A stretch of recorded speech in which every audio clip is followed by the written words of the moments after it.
পরিবারের ঋণখেলাপি আর বাবা মাকে বিলাসবহুল অডি গাড়ি উপহার দিয়ে সমালোচনার মুখে পড়েন জনপ্রিয় কন্টেন্ট ক্রিয়েটর ও ফুড ব্লগার ইফতেখার রাফসান ওরফে রাফসান দা ছোট ভাই। এবার তার বিরুদ্ধে গ্রেফতারি পরোয়ানা জারি করা হয়েছে।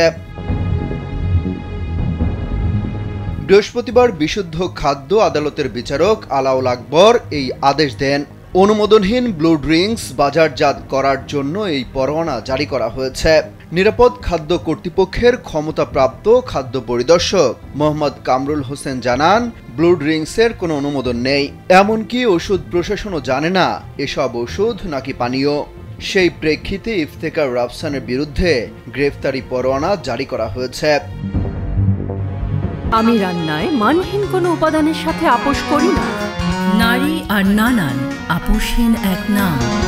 জানা গেছে রাফসানের এই প্রতিষ্ঠানটির নাম মেসার্স ড্রিঙ্ক ব্লু বেভারেজ। এটি কুমিল্লার বিসিক শিল্প নগরীতে অবস্থিত। প্রতিষ্ঠানটি মোড়কজাতকরণ নিবন্ধন না নিয়ে তাদের উৎপাদিত ইলেকট্রোলাইট ড্রিঙ্কস পণ্য প্রস্তুত করে আসছিল। কারখানাটিতে কোনো পরিমাপ যন্ত্রও ছিল না, যার ফলে এখানে হাতে ড্রিঙ্কসগুলো বোতলজাতকরণ করা হচ্ছিল।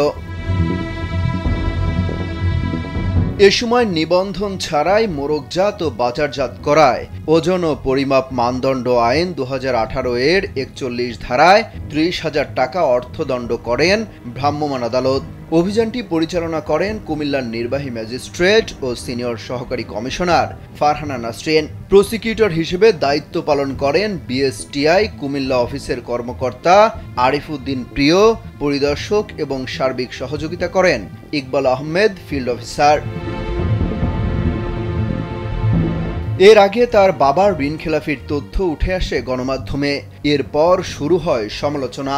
নানাভাবে রাফসান দা ছোট ভাই আলোচনায় থাকেন, যেমন লুঙ্গি পরে দামি রেস্তোরাঁয় খাবার খেতে গিয়ে রাস্তায় খাবার বা পানি বিতরণ করে আলোচনায় থাকেন। অমিত হাসান রবিন, কালবেলা।